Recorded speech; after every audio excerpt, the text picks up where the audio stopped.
제대로 잘 알지도 못하면서 어떤 일에 대해서 확신을 가지고 살아가는 사람들이 있습니다. 막 우기는 거죠. 자기가 정확히 알지도 못하면서 막 우기는 겁니다. 저랑 아내랑 결혼을 하고 초창기에 제가 좀 고집이 세서 좀 많이 우겼던 적이 있습니다. 주로 어떤 숫자에 대한 것, 제가 확신하지 못하는 어떤 영역들에 대하여 우길 때 아내가 굉장히 속이 상하는 그런 일들을 제가 몇 번 보았습니다. 살다 보니까요, 아내는 숫자를 참 잘 기억하는 사람이었습니다. 저는 참고로 잘 기억 못하는 사람이었고, 그런데 꼭 우기면 제가 우깁니다. 왜 아내는 막 속에서 불이 나가지고 씩씩대던 때가 한두 번이 아닙니다. 세월이 지나면서 제가 우기는 횟수가 많이 줄었습니다. 왜냐하면 제가 제 숫자에 대한 기억력을 믿지 않기 때문입니다. 이런 분들이 가정에 다 한 분씩은 꼭 있습니다. 그렇죠? 예, 꼭 있습니다. 예. 제가 지금 지도를 하나 보여드리겠는데요. 이 지도가 오늘 우리가 많이 보는 지도입니다. 여러분이 쭉 보시는데요. 저기 캐나다 위쪽에 그린랜드라고 보이는 넓은 지역을 좀 보셨으면 좋겠는데 잘 보이는지 모르겠습니다. 그리고 제가 질문 하나를 드리겠습니다. 여러분 지도를 보면서 중국과 미국과 인도라는 나라를 찾아서 그 나라를 한번 이렇게 크기를 같이 한번 뭉쳐 보시기 바랍니다. 그리고 그 뭉친 크기랑 저기 그 아프리카에 한번 그 비교를 한번 해보시기 바랍니다. 중국과 미국과 그다음에 인도를 합친 나라와 아프리카 대륙을 놓고 비교했을 때 어디가 더 커 보이죠? 예, 생각을 하시겠죠, 그죠? 예. 사실 대답은 아프리카 대륙이 훨씬 큽니다. 아프리카 대륙은 미국, 중국, 인도를 합친 데다가 서유럽 전체를 합치고 거기에다가 아르헨티나를 합친 크기가 아프리카 대륙의 크기라고 합니다. 그림 한번 보시면은 저기 저렇게 다 합쳐도 자리가 남습니다. 실제 지도는 그렇게 크게 보이지 않은데 아프리카가 왜 지도를 보면 더 커 보이는 걸까요? 그것은 지도를 만들 때 그 원형의 지구를 이렇게 펼치다 보니까 지도가 왜곡이 되는 겁니다. 위도 경도를 맞추다가 보니까 지도가 왜곡이 일어나는 겁니다. 그래서 북반구에 있는 지역들을 보시면 실제 지형이 다 찢어져 있죠. 저거를 다 그냥 이은 겁니다. 그러니까 그린랜드 같은 나라는 굉장히 크게 보여요. 실제로는 작은 나라, 작은 섬인데 굉장히 크게 보이는 것이 우리가 가지고 있는 지도의 한계입니다. 그래도 저 지도를 사용하는 이유는 위도 경도가 정확하기 때문에 배나 비행기가 다닐 때 정확하게 자료로 사용할 수 있기 때문입니다. 이번에 보이는 지도는 위도 경도 다 무시하고 실제 면적을 크기로 그려진 지도입니다. 우리가 자주 보지 않던 그런 지도죠. 저 아프리카의 크기를 보면 정말 큽니다. 저게 면적을 중심으로 그려진 지도라고 합니다. 우리가 지도를 통해 정보를 잘못 얻고 있었던 부분들이 있다는 거죠. 이런 착각과 오해, 이런 것들이 그냥 이렇게 정확하게 우리가 몰라도 살아가는 일에 큰 불편함이 없는 것이라면 문제가 안 되는데, 이러한 오해와 편견과 착각이 우리 신앙의 영역 속에 자리를 잡으면 이것은 정말 큰일 날 일입니다. 제자 훈련을 하면서 한 집사님이 그런 고백을 하십니다. 자신이 예수를 믿은 지 10년이 넘었는데요, 10년 동안 교회를 열심히 다녔답니다. 그리고 자신은 하나님을 믿는다고 생각하고 살았대요. 그런데 10년 지나고 가만히 생각해 보니까 자신이 하나님을 믿은 것이 아니라 예수님 하나님이라는 이름의 우상을 섬기고 있었다라고 그렇게 고백을 하는 겁니다. 왜 이런 일이 일어날 수 있는 걸까요? 10년 동안 교회에 와서 매일같이 말씀을 들어도 왜 우리의 인생 속에 오해와 착각이 일어날 수 있을까요? 왜냐하면 인간은 스스로를 속일 수 있는 존재이기 때문에 그렇습니다. 거짓말도 한 번, 두 번 할 때는 거짓말이라고 생각을 하는데 10번, 20번, 100번 하다가 보면 그 거짓말이 참인 것으로 기억해버리는 것이 사람입니다. 우리가 확신하는 것이 별로 중요한 것이 아니라면 문제가 없습니다. 그러나 본질적인 것이라면 문제가 됩니다.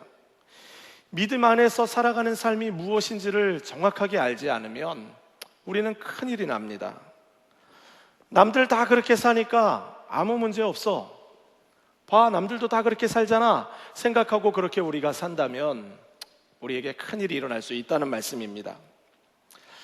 갈라디아서 2장은 믿음으로 사는 삶을 크게 둘로 나누어서 설명을 하고 있습니다. 하나는 의인은 우리가 의롭다 되는 것은 우리의 행동으로 말미암는 것이 아니라 오직 하나님이 우리를 의롭다 여겨주시기 때문에 우리가 오직 믿음으로 의롭다함을 얻는다는 것을 그대로 받아들이는 겁니다. 내 행함으로 의롭다함을 받는 것이 아니요 하나님이 나를 의롭다 여겨주시기 때문에 우리가 의로운 것입니다. 두 번째는 믿음으로 사는 삶은 그리스도와 연합하여 살아가는 삶입니다. 내가 노력하고 내가 막 애를 써서 살아가는 삶이 아니라 그리스도께서 내 안에 계셔서 내 안에서 역사하셔서 나로 하여금 믿음의 삶을 살아가도록 이끌어 가시는 삶이 믿음 안에서 살아가는 삶입니다. 오늘 본문이 내용이 전개되는 곳은 안디옥 교회입니다. 안디옥 교회는 바울과 바나바가 함께 세운 교회입니다. 바울과 바나바가 이방 땅에서 세웠기 때문에 그곳에는 이방인들도 있었고 유대인들도 있었습니다. 그들이 한자리에 함께 모여서 음식을 같이 먹으며 나누며 서로 교제하는 정말 아름다운 교회였습니다. 서로 차별하지 않고 서로 비교하지 않으면서 유대인은 유대인이 가지고 있는 자신의 전통과 율법을 주장하지 않고 이방인들을 있는 그대로 받아들이면서 서로 섬기며 살아가는 그런 교회였습니다. 그런데 오늘 본문에 베드로 사도가 그곳에 보이는데요, 우리가 잘 알고 있는 베드로입니다. 베드로는 두 가지 사건으로 하나님이 이방인들을 어떻게 생각하는지를 명확하게 알고 있었습니다. 첫 번째는 백부장 고넬료가 예수를 믿게 될 때 베드로가 큰 충격을 한번 받은 적이 있어요. 하루는 베드로가 기도하고 잠시 자리를 물러 있었을 때 하나님이 환상 가운데 나타나셨습니다. 하늘에서 하늘이 열리고 보자기 같이 생긴 그릇 하나가 이렇게 내려오는데 그 내려온 그릇의 음식을 보니까 네 발 달린 그 짐승들, 그 다음에 비닐 달린 것들, 그 다음에 기는 것들, 공중에 나는 것들, 유대인들은 부정한 것이라고 생각하여 먹지 않는 것들이 그 그릇에 담겨 있는데요, 하늘에서 음성이 들립니다. 잡아먹어라. 그럴 수 없습니다. 부정하고 더러운 것을 제가 어떻게 먹을 수 있습니까? 하나님께서 깨끗게 하신 것을 네가 부정하다고 말하지 말라. 이런 하나님의 환상 가운데 보여주시는 사건이 3번 거듭되고 난 후에 이 환상이 베드로 앞에서 사라졌습니다. 그때 고넬료가 보낸 사람이 베드로에게 왔고, 베드로는 이것이 하나님의 뜻인 것을 확인하고는 고넬료의 집에 갑니다. 그리고 고넬료를 만날 때 베드로가 이렇게 말했습니다. 유대인으로서 이방인과 교제하며 가까이 하는 것이 위법인 줄은 너희도 알거니와 하나님께서 내게 지시하사 아무도 속되다 하거나 깨끗하지 않다 하지 말라 하시기로 부름을 사양하지 아니하고 왔노라. 그날 베드로가 고넬료의 집에서 복음을 전할 때 놀라운 일이 일어났습니다. 하나님의 성령이 고넬료에게 임하고 그의 권속들에게 하나님의 성령이 임하는 놀라운 사건이 일어났습니다.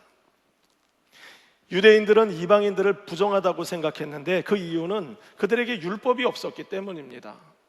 하나님의 뜻도 모르고 하나님의 길도 모르는 그들이 어떻게 깨끗할 수 있겠는가? 그들은 존재적으로 부정하다. 이것이 유대인들이 이방인들에 대하여 가지고 있었던 생각입니다.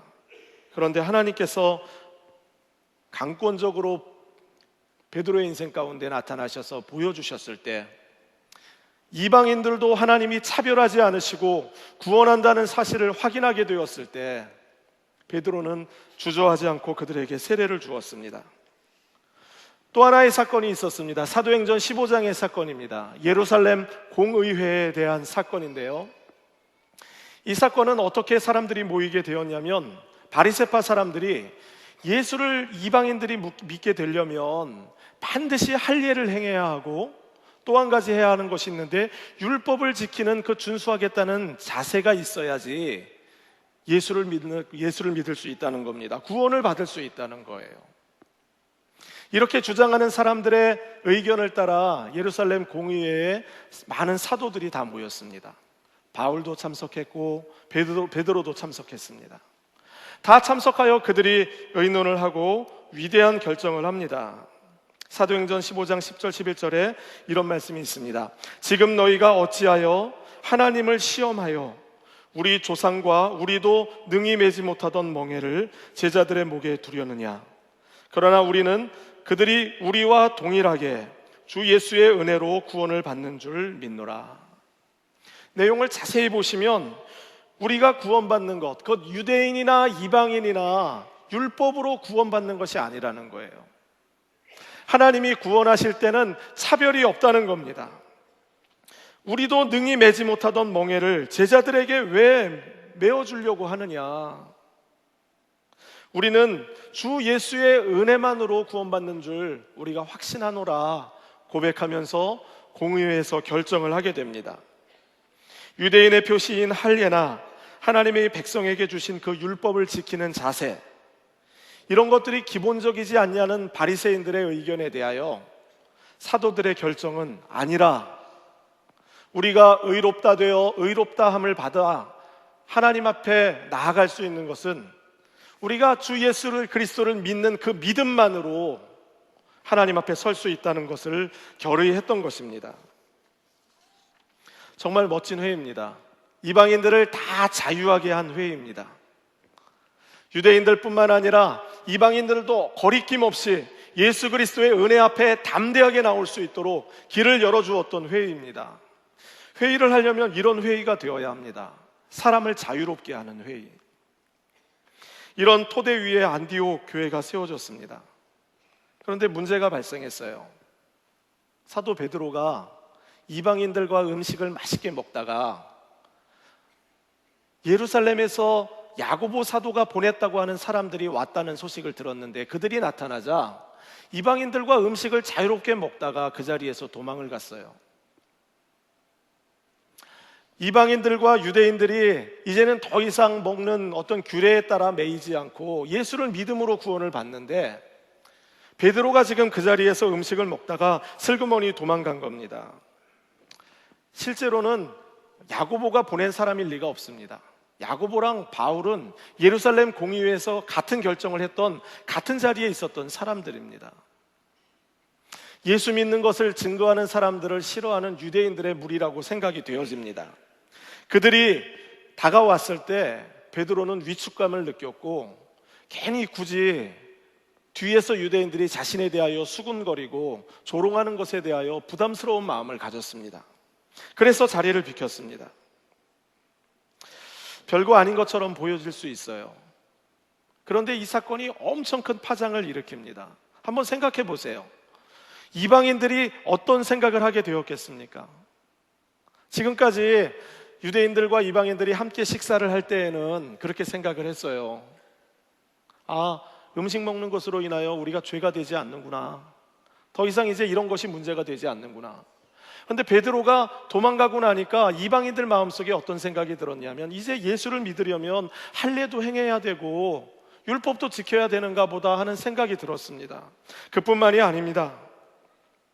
유대인들도 위기감을 느꼈습니다. 13절 보시면 남은 유대인들도 그와 같이 외식함으로 바나바도 그들의 외식에 유혹되었느니라.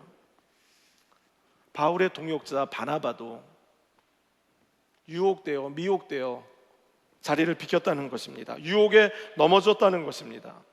지도자의 탈선은 언제나 이렇게 위험합니다. 교회의 상황을 어렵게 만듭니다. 존 메가더 목사님은 이 사건을 두고 이렇게 평가했습니다. 이것은 결코 작은 탈선이 아닙니다. 오직 믿음, 오직 은혜 외에 다른 것을 더하는 것은 마귀가 오는 세대를 두고 계속해서 하는 전략입니다. 왜 그렇습니까? 사람의 근본적인 문제는 인간이 얼마나 많은 선을 행하느냐에 달려있지 않기 때문입니다. 인간의 문제는 마음의 문제입니다. 인간의 마음의 자리에 죄가 자리 잡았기 때문에 인간의 구원은 죄의 문제를 해결하지 않고는 어느 누구도 자유로울 수가 없습니다. 예수님이 이런 말씀을 하셨어요. 사람을 미워하는 것, 그것도 살인이다. 여인을 보고 음란한 생각을 하는 것, 그것도 음란죄이고 간음한 것이다라고 말씀하셨습니다. 주님이 이렇게 말씀하신 이유는 단 하나입니다. 우리의 마음의 문제가 본질적인 문제이고 근본적인 문제이기 때문에 그렇습니다. 우리의 마음의 문제를 해결하지 않으면 아무것도 해결되지 않기 때문에 그렇습니다. 마귀는 계속해서 이것을 뒤집어 놓으려고 합니다. 너네가 예수를 잘 믿는 것만으로 절대로 안 된다. 믿음만으로 되는 것이 아니라 이 믿음에 반드시 예수를 믿고 따라가는 행위가 있어야 된다. 이 이야기를 계속해서 덧붙임으로 우리 마음속을 미혹해 옵니다. 작은 차이인 것 같은데요, 엄청 큰 차이입니다. 어마어마한 차이입니다. 성경은 분명히 이야기합니다. 오직 하나님의 은혜로, 오직 믿음으로 성도는 의롭다함을 받습니다. 이방인의 사도로 부름받은 바울은 이 엄청난 사건을 눈 감을 수가 없었습니다. 여러분, 사도행전에 주인공 두 사람이 나온다면 베드로와 바울입니다. 베드로는 사도들 중에 사도라고 불리는 사람입니다. 12사도들 중에 으뜸이 가는 사도라고 이야기해도 틀린 말이 아닐 겁니다. 이에 비하여 바울은 항상 그가 살아갔던 기간 동안에 예수님과 공생애를 같이 했던 기억이 없기 때문에, 생활이 없었기 때문에 사람들은 바울을 볼 때마다 이 바울은 진짜 사도가 아니다라고 이야기를 했어요. 그래서 바울은 편지를 쓸 때마다 내가 진짜 예수 그리스도로 인한 사도인 것을 증명하는 내용을 반드시 써야 했습니다. 그런데 오늘 본문을 보면 이 막내 사도와도 같은 바울이 베드로를 꾸짖고 있습니다. 베드로에게 성을 내면서 막 화를 내고 있습니다. 당신 정말 큰 실수를 했습니다. 당장 회개하십시오라고 이야기를 하는데, 성경 말씀을 보면 그가 몰래 둘이 만나서 베드로 형님, 당신 실수한 것 같습니다, 이렇게 얘기하지 않았어요. 사람이 많은 곳에서 모든 사람들이 볼 수 있도록 베드로를 다그쳤습니다. 14절입니다. 그러므로 나는 그들이 복음의 진리를 따라 바르게 행하지 아니함을 보고 모든 자 앞에서 베드로에게 이르되, 내가 유대인으로서 이방인을 따르고 유대인답게 살지 않으면서 어찌하여 억지로 이방인을 유대인답게 살게 하려느냐. 베드로 사도요, 내가 당신을 보니까 당신 여기 와서 이방인들과 음식 잘 먹고 마십디다. 유대인이면서 유대인의 법도 제대로 지키지 못하면서 지금 와서 이제 이방인들에게 유대인들처럼 살라고 당신 지금 그렇게 가르치려고 하는 겁니까? 바울이 베드로를 꾸짖고 있는 이유는, 그 근본적인 이유를 갈라디아서 2장 16절은 이렇게 이야기합니다. 사람이 의롭게 되는 것은 율법의 행위로 말미암음이 아니요 오직 예수 그리스도를 믿음으로 말미암는 줄 알미니, 우리가 그리스도 예수를 알므로 우리가 예수 그리스도를 믿나니 이는 우리가 율법의 행위로서가 아니고 그리스도를 믿음으로써 의롭다함을 얻으려 함이라. 율법의 행위로서는 의롭다함을 얻을 육체가 없느니라. 이 갈라디아서 2장 16절을 가만히 보시면 저기에 의롭게 되는 것, justify라는 단어가 3번 나와요. 그리고 율법의 행위라는 단어가 또 3번 나와요. 그리고 또 한 가지, 새로 3가지 나오는 것이 무엇이 있냐면 예수 그리스도를 믿는다라는 말이 또 3번 나와요. 한 구절 안에 3번씩이나 번복해서 이야기하는 내용이 있습니다. 사람이 의롭게 되는 것은 율법의 행위로가 아니라는 겁니다. 예수 그리스도를 믿음으로 성도는 의롭다함을 받는다는 것입니다. 이것이 바울이 거듭해서 이야기하는 겁니다. 베드로 형님이 혼나는 이유입니다. 오직 믿음으로 의롭다함을 얻는 것이 하나님의 뜻인데, 베드로의 지금 작은 실수 같아 보이는 그 행동이 엄청난 결과를 초래했다는 거죠. 십자가에서 나를 사랑하셔서 자기 몸을 버리신 예수 그리스도를 믿는 오직 그 믿음만으로 성도는 의롭다함을 받습니다. 종교개혁 마틴 루터는 갈라디아서 2장 16절을 해석하면서 이렇게 말을 남겼습니다. 만일 우리가 오직 믿음으로 의롭다함을 얻는다는 교리를 잃어버린다면 우리는 모든 기독교 교리를 잃어버리는 것과 같다. 만일 우리가 오직 믿음으로만 의롭다함을 얻는다는 교리를 잃어버린다면 우리는 기독교의 모든 교리를 잃어버리는 것과 같다. 하나님이 죄인인 우리를 의롭다고 판결하시는 것은 나의 노력과 나의 행동에 달린 것이 아니라는 겁니다. 내가 좀 선하게 산다고, 내가 좀 의롭게 산다고, 남들과 비교하여 조금 낫다고 하나님이 우리를 의롭다고 판단하지 않는다는 겁니다. 우리가 의로워야 하나님 앞에 설 수 있는데 우리의 의로움은 전적으로 하나님으로부터 받는 것이고 덧입는 것이고 거저 얻는 것입니다. 하나님의 은혜요, 하나님의 선물입니다. 그 선물을 감사함으로 받아들이는, 그 감사함으로 받아들이는 믿음을 하나님이 보시고 우리를 의롭다고 여겨주시는 겁니다. 사도 베드로가 믿음으로 살다가 잠깐 비껴나간 것 같은데 이거는 엄청난 탈선입니다. 탈선이 무엇입니까? 자신이 믿고 있는 신앙의 내용을 굳게 붙들지 못하고 자신이 믿는 믿음의 내용대로 살지 못하고 이렇게 믿는데 다르게 행동하면 그것이 탈선입니다. 베드로가 보여준 탈선은 작은 것 같아 보이지만 어마어마한 탈선이었습니다. 누구의 잘못입니까? 이것이 하나님의 잘못입니까? 베드로의 잘못입니까? 본문 17절 이렇게 이야기합니다. 만일 우리가 그리스도 안에서 의롭게 되려 하려다가 죄인으로 드러나면 그리스도께서 죄를 짓게 하는 자냐? 결코 그럴 수 없느니라. 왜 신앙인이 의롭게 되었다가 죄를 범하게 됩니까? 예수님의 보혈의 힘을 의지하여 우리가 구원받은 것을 믿게 됩니다. 그런데 살다가 보면 예수님의 은혜는 다 잊어버리고 자꾸 행함으로 달려가려고 노력합니다. 주님을 기억하지 않으면서 종교적인 열심으로 하나님 앞에 나아가려고 합니다. 이런 것들이 믿는 대로 행하지 않는 것들이 탈선입니다. 베드로가 보여준 것은 작은 탈선 같은데 큰 탈선이 되어버린 것입니다. 17절에 베드로가 만일 우리가 그리스도 안에서 의롭게 되려 하다가 죄인으로 드러나면 그리스도께서 죄를 짓게 하는 자냐? 결코 그럴 수 없느니라. 하나님 잘못이 아니라는 거죠. 우리 잘못이라는 겁니다. 18절 말씀도 보세요. 만일 내가 헐었던 것을 다시 세우면 내가 나를 범법자로 만드는 것이라. 오직 믿음으로 의롭다고 믿어놓고 다시 그 기억은 다 잊어버리고 예수님의 십자가 보혈은 의지하지 않고 자신의 행함과 노력의 열정을 가지고 살아가는 삶, 그것이 범법자로 만드는 것이고 탈선하게 만드는 것입니다. 예수님의 십자가 죽음과 부활이면 충분합니다. 하나님의 크신 사랑을, 그 은혜를 받아들이기만 하면 되는 겁니다. 죄인이 그리스도를 믿는 그 믿음만을 보시고 의롭다고 여겨주시는 그 주님의 그 한량없는 사랑을 믿기만 하면 되는 것입니다. 그래서 바울은 단호하게 고백을 합니다. 내가 율법으로 말미암아 율법에 대하여 죽었나니 이는 하나님에 대하여 살려 하려 함이라. 율법의 지배가 더 이상 나를 붙들지 못하고 내가 율법으로 구원받는 것 더 이상 믿지 않고 더 이상 율법의 노예로서 삶을 살지 않겠다는 고백입니다. 더 이상 어떤 것을 지키는 일에 열정을 두고 사는 것이 아니라 나를 위하여 죽으신 주님을 기억하고 주님과 연합하여 살아가는 삶, 하나님에 대하여 사는 삶을 살기를 소원한다는 말씀입니다.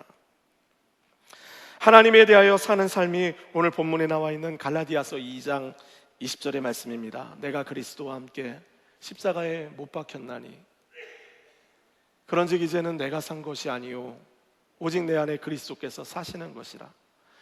이제 내가 육체 가운데 사는 것은 나를 사랑하사 나를 위하여 자기 목숨을 버리신 하나님의 아들을 믿는 믿음 안에서 사는 것이라.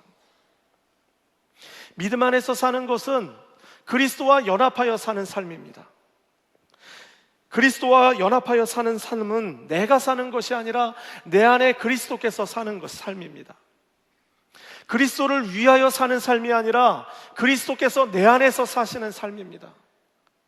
작은 차이 같아 보이는데 어마어마한 큰 차이입니다. 내가 그리스도를 위하여 사는 삶은 무엇인가 자꾸 해야 하는 것 같은 우리의 노력을 요구합니다. 그러나 우리가 주님을 묵상하고 주님의 십자가를 묵상하고 은혜 가운데 머물러 있으면 우리 안에서 사시는 주님이 우리로 하여금 주님의 삶을 살아내게 하십니다.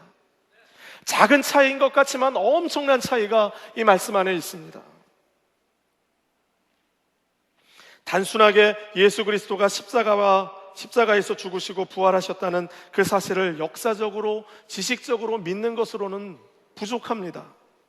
절대로 그렇지 않습니다. 그리스도의 죽으심과 부활에 연합하여 삶을 살아내는 것까지 가야 합니다. 그리스도의 죽으심과 이 부활하심은 다른 게 아닙니다. 동전의 양면처럼 우리가 그리스도의 죽으심에 동참하면 그리스도의 부활에 동참하게 됩니다. 우리가 그리스도의 죽으심과 같이 우리의 죄에 대하여 죽으면 우리 안에 하나님의 능력이 임하고 하나님의 권세가 임하여 부활의 생명으로 능력 있는 삶을 살아내도록 하시는 것이 우리에게 감춰진 신앙의 비밀입니다. 그렇기 때문에 우리가 이 세상에서 부활신앙으로 살려면 내가 주와 함께 정말 십자가에 못 박혀 죽었는지를 생각해 보아야 합니다.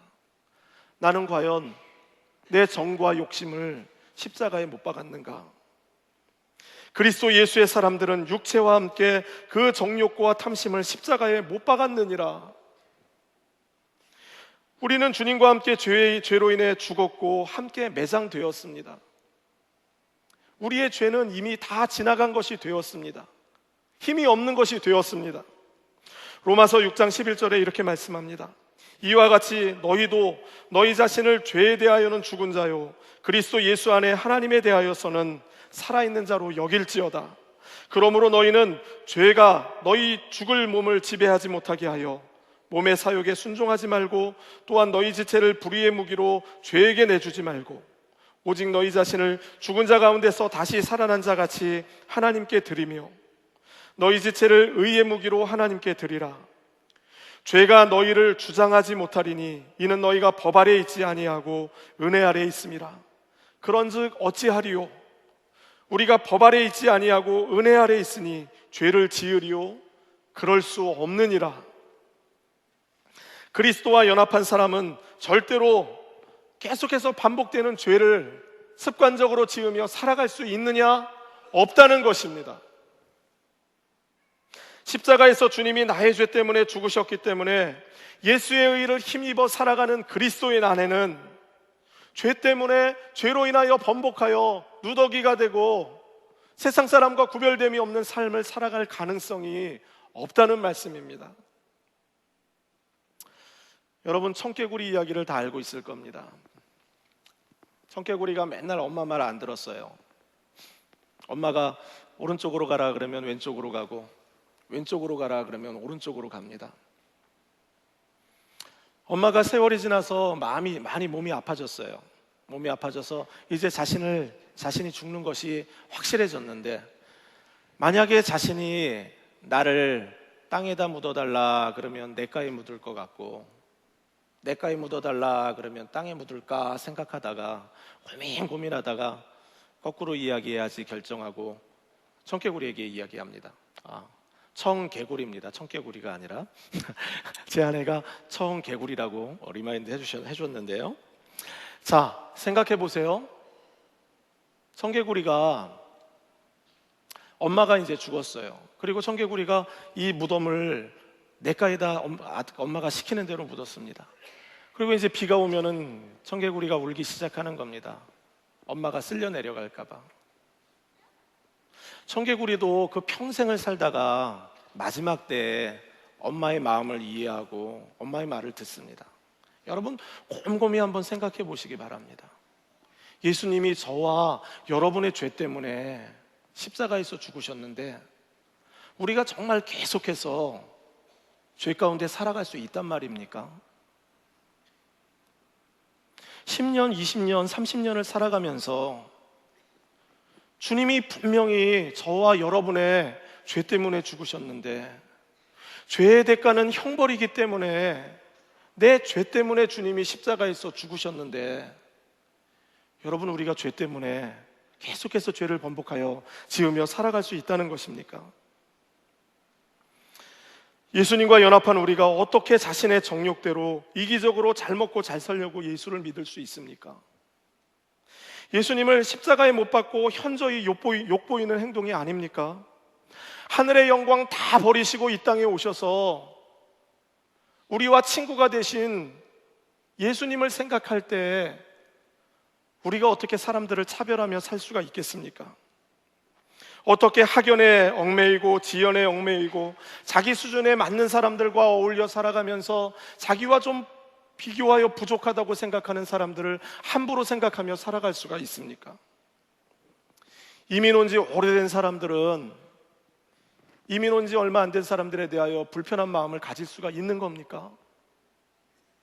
정말 그리스도인들이 음란한 생각을 버리지 못하고 음란한 생각으로 음란한 사이트를 돌아다니며 걸리지만 않으면 된다고 생각하며 계속해서 그렇게 살아갈 수 있는 겁니까? 나 혼자 좀 편하고 잘 살겠다고 신분 문제가 해결되지 않은 사람들을 착취할 수 있는 겁니까?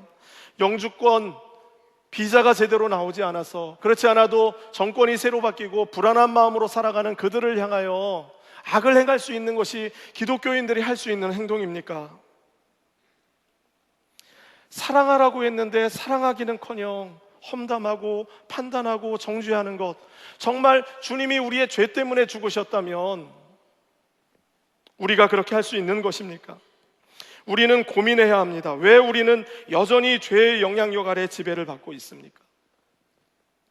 주님께서 나의 죄 때문에 죽으셨는데 하나님 아버지께서도 나의 죄 때문에 십자가에 달리신 예수 그리스도를 외면하셨는데, 내 죄의 문제가 그렇게 심각해서 하나님이신 예수님이 죽으셨는데 언제까지 죄는 계속해서 우리를 따라다니도록 살아갈 수 있단 말입니까?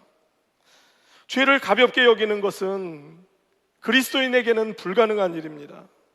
우리는 그리스도와 연합한 사람이기 때문에 더 이상 죄의 종이 아닙니다. 율법의 종도 아니고 더 이상 죄의 종은 더더욱 아닙니다. 주님과 연합되어 살아가는 나 자신의 새로운 정체성을 깊이 받아들여야 합니다. 우리는 죄에 대하여 죽은 사람입니다.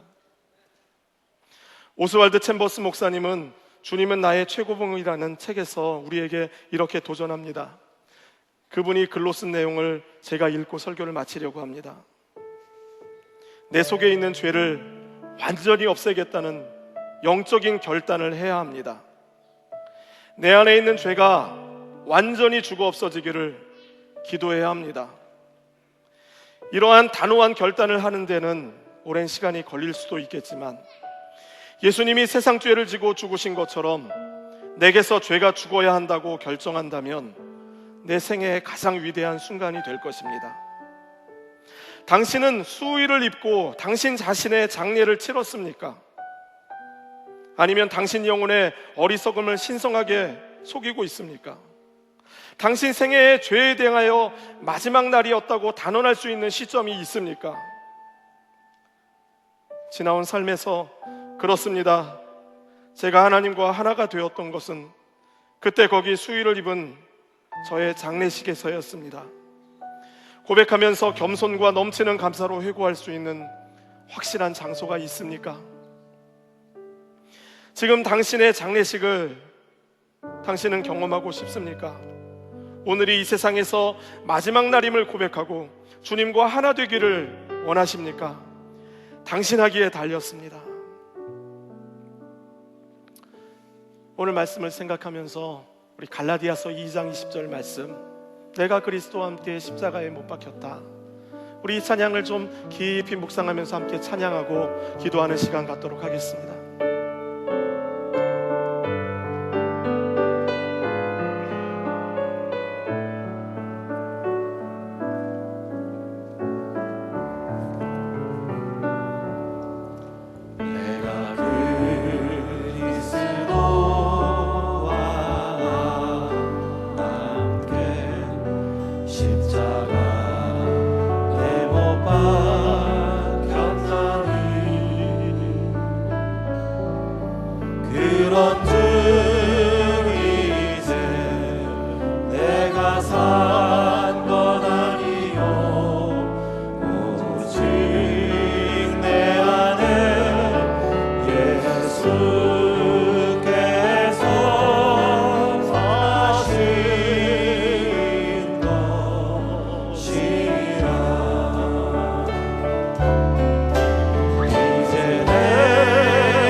내가 사는 것은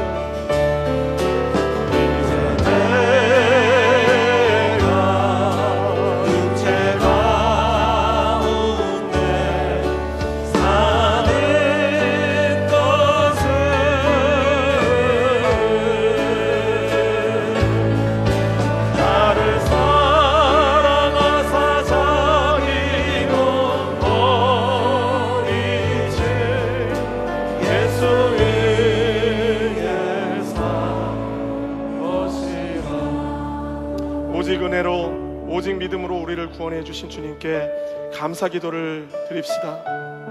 그리고 오늘이 진정으로 죄에 대하여 죽는 날, 죄에 대하여 수위를 입는 날 되시기를 함께 기도하겠습니다. 내가 사는 것이 아니라 그리스도께서 내 안에 사시는 그러한 인생, 그러한 가정 되기를 원합니다.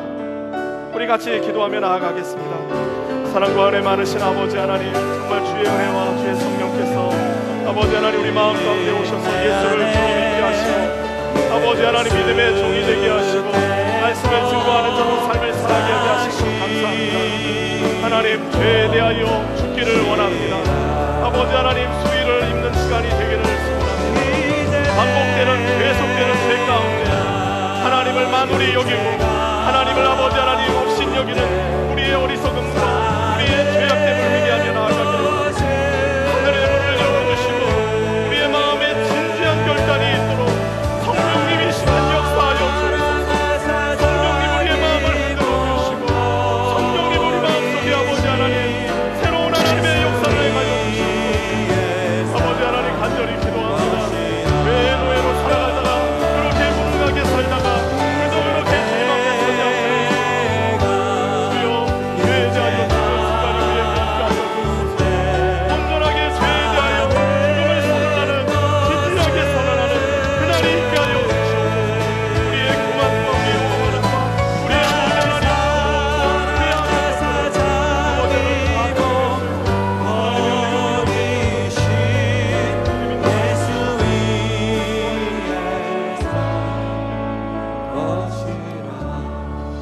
사랑의 주님, 그 크신 사랑으로 십자가에서 우리의 죄를 다 용서해 주심을 감사드립니다. 주님이 나의 죄값을 다 지불해 주셔서 우리가 하나님 앞에 의로운 자로 설 수 있도록 이끌어 주셔서 감사합니다. 사단이 아무리 우리를 조롱해도 우리가 의롭기 때문에 하나님 앞에 담대히 설 수 있는 것을 믿음으로 고백합니다. 그 크신 은혜에도 불구하고 죄를 가볍게 생각하며 살았던 날들을 회개합니다. 나의 죄 때문에 십자가에 죽으셨음에도 불구하고 죄를 진지하게 생각하지 않았던 날들을 회개합니다. 이제 날마다 내가 어떻게 의롭게 인정받았는지를 생각하게 하시고, 죄가 얼마나 하나님 앞에 두려운 건지를 생각하며 살기를 원합니다. 주님의 십자가를 생각하고 죄를 멀리하기를 원할 때에 주님의 능력이, 그 부활의 능력이 내 안에서 나타나게 하여 주시고, 주님의 영광을 위하여 살아갈 기회를 우리에게 허락하여 주옵소서. 그렇게 우리의 삶을 이끄실 주님을 찬양하며 예수님의 이름으로 기도드리옵나이다. 아멘. 우리 주 예수 그리스도의 은혜와 하나님의 크신 사랑하심과 성령님의 교통하심이 오직 믿음으로만 하나님 앞에 나아가며 십자가를 묵상하며 죄를 단호하게 끊어내기를 다짐하는 모든 성도들 위해, 그 가정 위에 이제로부터 영원토록 함께 있을지어다. 아멘.